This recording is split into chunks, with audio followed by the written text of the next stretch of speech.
Hey y'all, welcome back to my channel. It is me, Curly K Glam, and I'm here today to give you guys a review, of course. Happy All-American Homecoming Day, friends. That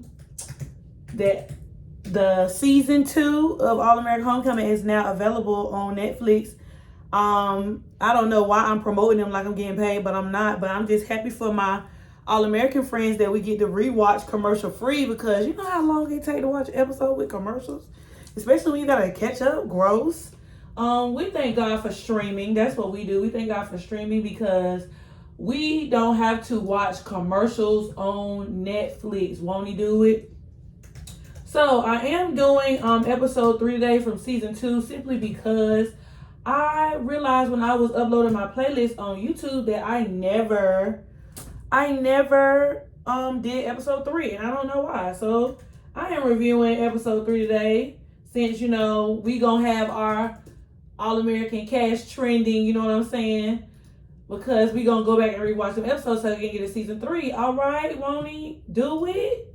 We want our friends to get another season. So episode 3 was called Me, Myself, and I. Okay, Me, Myself, and I was the title of the episode, and in this episode, which I don't know why, again, we were introduced to Lando as a Bringston Lion. Okay, so last season, we initially got introduced to Lando as a pitcher from Hawkins, which was the rival HBCU of Bringston. But Lando has now transferred to Bringston because Big JR decided to recruit him, since Damon decided he was going to go to Hawkins.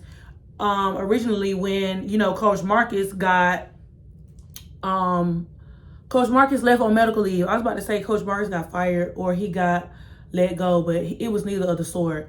Coach Marcus had, you know, took some time off. He took a little bit of a sabbatical, basically to get his mind, his body, his spirit right, and to get back on his medicine and just get a better routine of, you know, taking care of himself mentally, because we did see at the end of season 1 that Coach Marcus decided to stop taking his medicines, and you know, he started having manic episodes.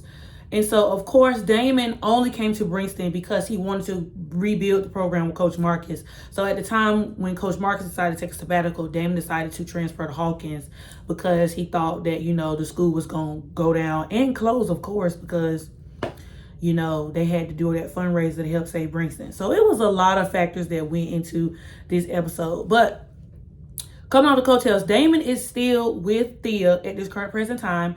Thea is injured. Of course, we know Thea did tear her rotator cuff. So Thea is not currently playing tennis. But Simone gets into it with Lando in class because they have a difference of opinion in terms of what is being taught in class. And basically, Simone felt like Lando tried to embarrass her in class a little bit, like kind of show off. And he thought it was just healthy debate, but she thought it was mansplaining. And so I think around this time, this is when I started not liking Lando. I mean, I didn't really care about Lando in season 1 because I felt like Lando was a non-factor, in the words of Evelyn. Like, I just feel like he was a non-factor. But of course, episode 3 of season 2 was the setup. Episode 3 of season 2 was the setup. This was setting us up for that love triangle that we got. You know, I can say that now because, you know, back then I didn't know this, but, you know, now I know this now that I've seen the whole season. They were setting us up for this love triangle between Lando, Simone, and Damon, of course. And now a lot of things, you know, make more sense, especially now that I just rewatched that one episode. I'm pretty sure I'm going to have so many more epiphanies, you know, once I go back and rewatch all of season 2. But just for right now, we're just going to talk about episode 3. In episode 3, I forgot that Nate was totally hiding the fact that he had got back with Nico. Like, I just, you know, of course, you know, later on he was running for student government against Nico and he ended up winning. I mean, she ended up winning. But it's just the fact that, like, Nico was just gross. Like, Nico was nasty. Like, Nico got family dinner canceled. And I felt like, you know, Auntie said it gave her unfair access as the president, but I don't feel like they went there for the president. I feel like they went there for Auntie. So I feel like there should be a differential between Auntie and the president. And I feel like when they were having family dinners, it was, something community based. I feel like, when you go far away at school, which I think most of them were far away from home, except for maybe Keisha. Yeah, every person was basically far away from home, and they needed that Bringston family to basically, keep them grounded, be there for them as emotional support, physical support, whatever kind of support was needed at the time.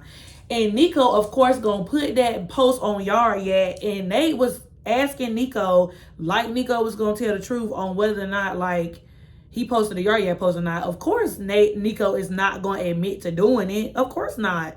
But this is also revealed that Auntie is dating Uncle Daddy, Drumline, like President Drumline, like, and nobody knew. Keisha didn't know yet. I mean, Keisha figured her daddy had a boo, but she didn't know at the time that it was Auntie. And of course, Cam. Of course, this was also the setup of Cam, fully stepping into his music major, or deciding that he wanted to go to school for music, because football was no longer in the picture, because of course we know in season 1 Cam did suffer from an aneurysm, and it was one of those slow leak aneurysms that I don't think he decided to get a procedure done for it, but he just could no longer play contact sport, which I feel like medically that's not correct. So we gonna have to fact check that later. But Cam father appears at school, which, we never saw or heard from Cam father again. It was just so many little details that I feel like I saw the first time that I just didn't pay attention to. But I felt like, everybody parent has made an appearance on this show, but like Nate at this point, because Simone's parents made an appearance, Damon, JR parents stayed on screen. Keisha daddy, who else in the group? Thea mama even made an appearance this season. Like, everybody parent made an appearance this season. And I was just like, we never heard about the Cam storyline again. Like, Cam daddy was definitely not here for Cam being no music major.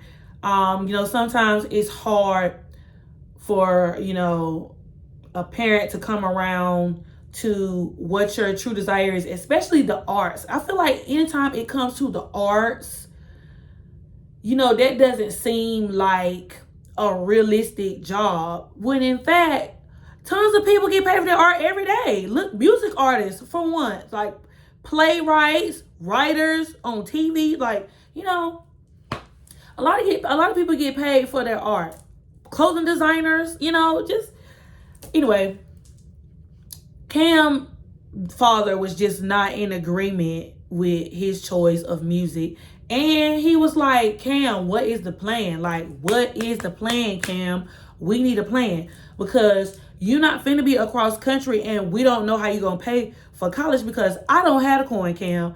His father said, Cam, I don't have a coin. And it's people back in Crenshaw that wanted to be music artists, and they in grocery store bagging groceries, which he said it like it was something wrong with bagging groceries. At least they have a job, sir. You got to start somewhere. They got to finance the dream somehow, and maybe in order to finance the dream, they got to bag a little grocery every now and then. It's nothing wrong with working at the grocery store. The grocery store got good benefits, sir, especially if you're working there full time. You saying like it was a this for people to work at a grocery store. A lot of people the grocery store that provided meals for quite a few people. Look at the people, the people working at the grocery store, Mr. Cam Daddy, was helping us through the pandemic when we was not allowed to go to the store, sir.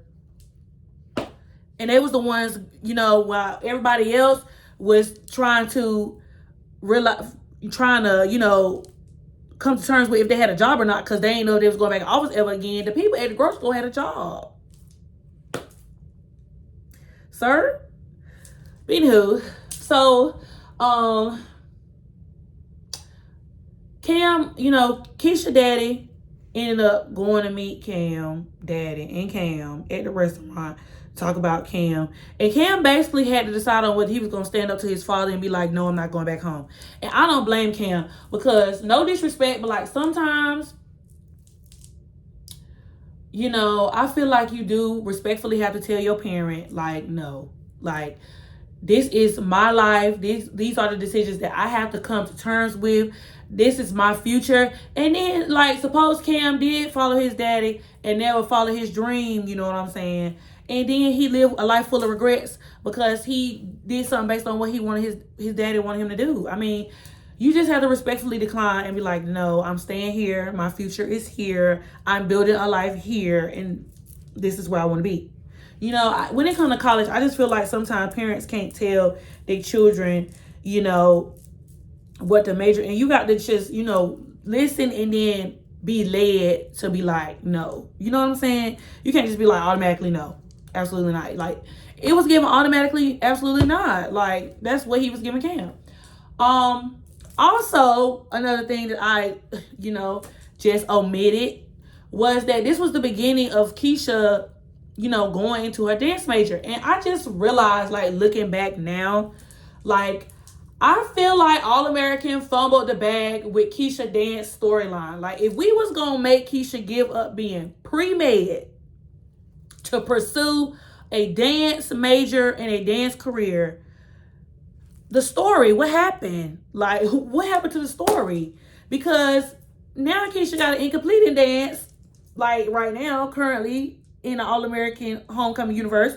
She got a incomplete in dance, and her knee is toe up because of the teacher that went on sabbatical. Like, I just don't know how we got there. I don't know how we got there. Like, seriously, how did we get there? Because it started out like looking like my girl was pursuing her dreams, and she had nothing but setback after setback after setback after setback the whole season. Y'all really made Keisha like dance career uncute. But anywho, so Simone, again, shout out to Asha Kamali from Married to Medicine LA. She was coach. I don't know the coach, but the coach with the blonde hair, because Coach Lonnie was missing. And now, looking back, Coach Lonnie was missing because Coach Lonnie was filming for Disney. Coach Lonnie is on a whole Disney Plus show. Anyway, the coach, Coach Hines, I think that's her name. Coach Hines was on set basically to check Simone, because Simone, which, I'm not against Simone checking somebody every now and then. Every now and then, the table has to be shook, okay? Because you just can't go around, especially your teammates. Her teammates was just like, I just want to know, why did we have to write Simone into being, like, not liked by her teammates? Like, Simone never did anything to not be liked by her teammates. I can see, like, if Simone came on the team and she thought she was, like, if she was arrogant like Damon. But I feel like Simone went into tennis, especially being a walk-on, real humble. I felt like she, over the season, fought her way to the top. And she might have smelled herself one time, but that's probably after she got into the top 6. But, like, at this current present time, Simone ain't hold no weight on the team. She was just trying to fight for her own, and nobody liked her. I mean, she had the love-hate relationship with Thea, and now Tootie was, like, being a little gremlin. So I'm just like, Simone had to activate, like, no ma'am. No ma'am. It was no ma'am, like, no ma'am. So Simone goes and watches game film and only decides to give certain people on the team, the little tactics to how to beat their opponent. So some people on Princeton win, and then some people on Princeton lose. And of course, Coach Hines gets her hand on Simone's cheat sheet that she gave to somebody. And now Simone is getting fussed out because it's all about an I, not a we, as a team. And Simone was like, it was never a we on this team, Miss Coach Hines, ma'am. It was never a we. it was always every man for himself. And so that's what I did. I won for myself. And I had a few men to win theirs too. But for me, ma'am, it was a win for me. That's what Simone said. And then the coach was like, girl, no, ma'am. Girl, no, ma'am.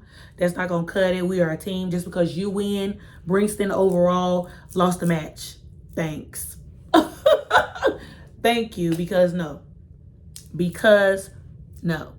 So, yeah. So, I was like, wow. Like, she really, like, tried.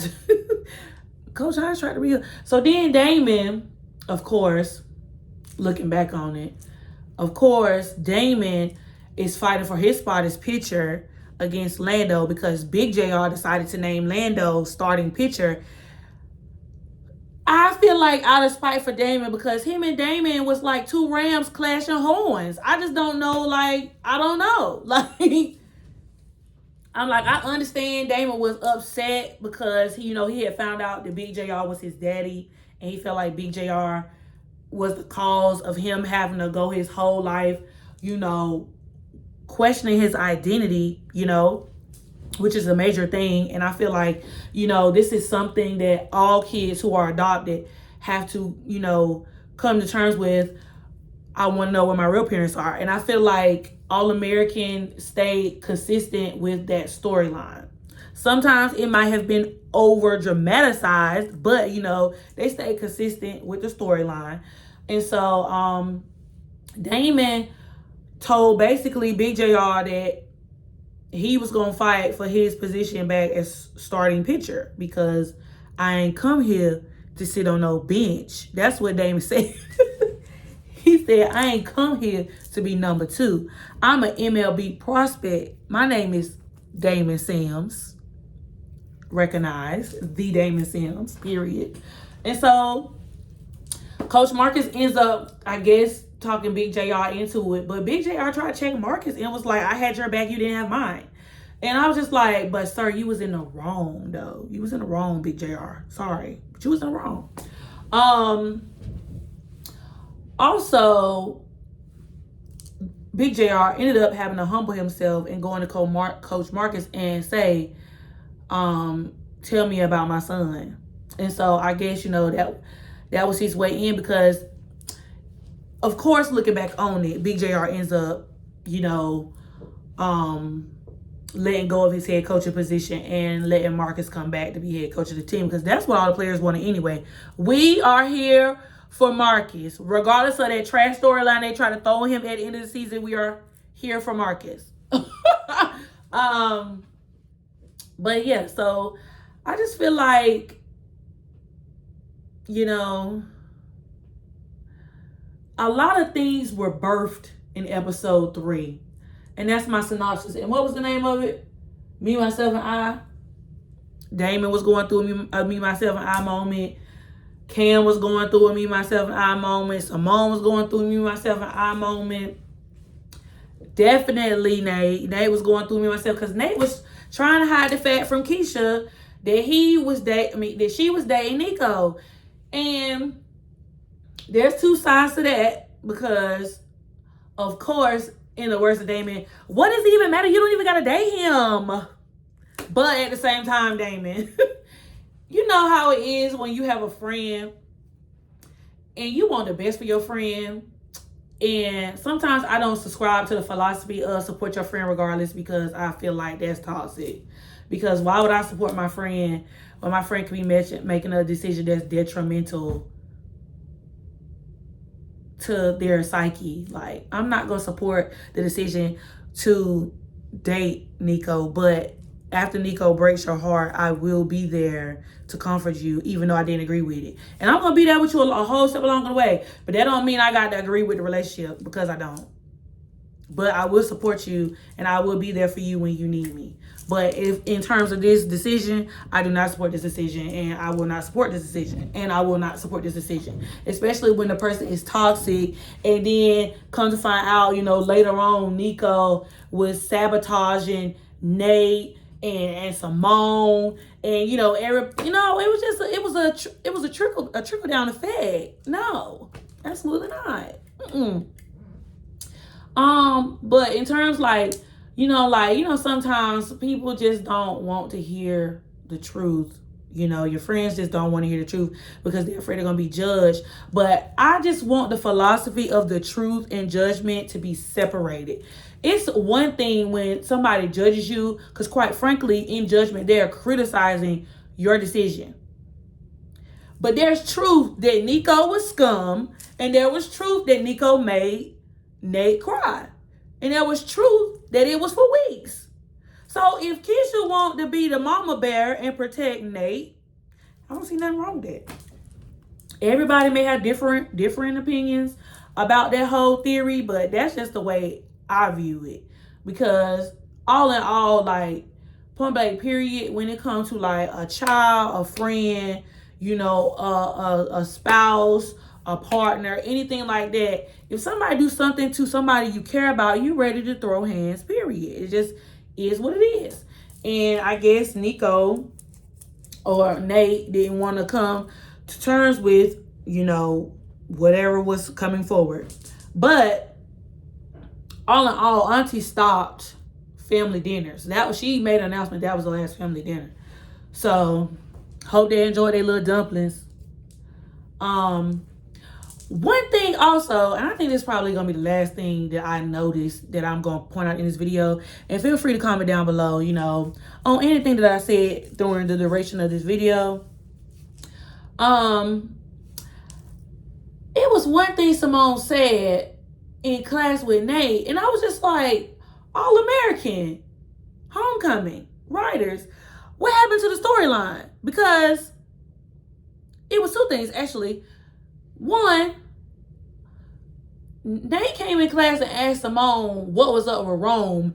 And here I am thinking Simone went to somewhere called Rome, because, it's multiple Romes throughout the world. Like, of course not Rome, Italy, but I'm thinking maybe she might have played tennis somewhere. Could have been an away game in Rome. I don't know. Rome, Texas, Rome, Georgia, because, they in Georgia, whatever, right?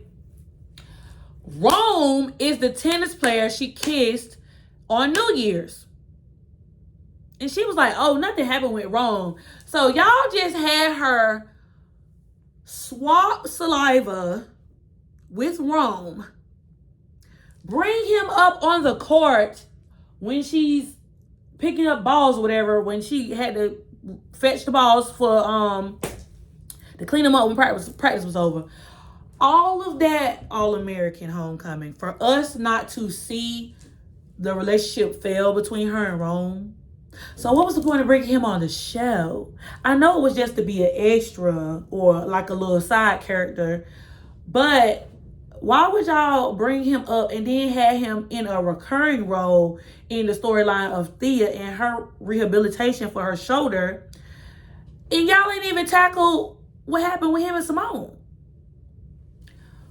Also, the second thing that I wanted to bring up was when Big JR asked Marcus, can you tell me about my son? Why don't we know what Marcus said? I want to know what Marcus said, because I want to know whether or not what Marcus said, if it helped Big JR craft his approach to Damon. Because the relationship moving forward with Damon was shaky until the end of the season.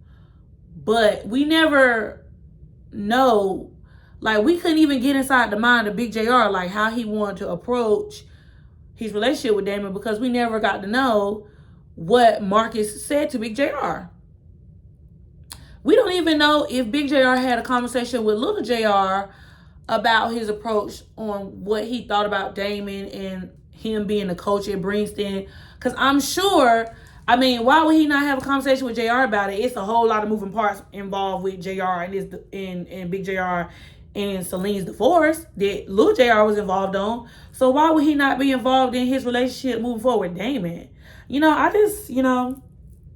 Just things I think about. Maybe those questions will be answered moving forward, when I rewatch the season.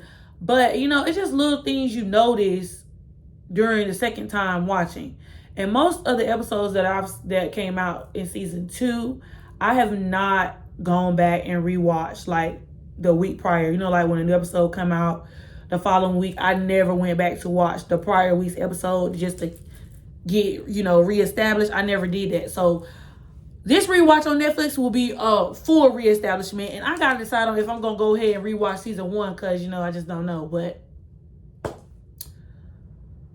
yeah, that's that, y'all.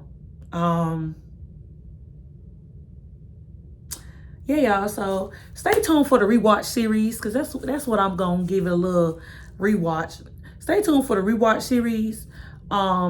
And I will probably, you know, go back through all the episodes and talk about everything that I noticed. And so, yeah, y'all, check out the playlist, of course, and check out the rewatch. And then, you know, I think what I'm also going to do is some topics that were probably controversial on Twitter between, you know, us All-American Homecoming friends. And I'm probably going to do just some little segments here and there, some things, like one thing that stuck out to me, you know, in a few of the episodes, especially like if it was like Paige Turner episodes, you know what I'm saying? Just to give us a little thought and what we think, especially moving forward for our season 3 that we're speaking into existence, because I know this show is going to trend on Netflix the next 2 weeks. So yeah, y'all, like, comment, and subscribe, and I'll be making more videos. Deuces.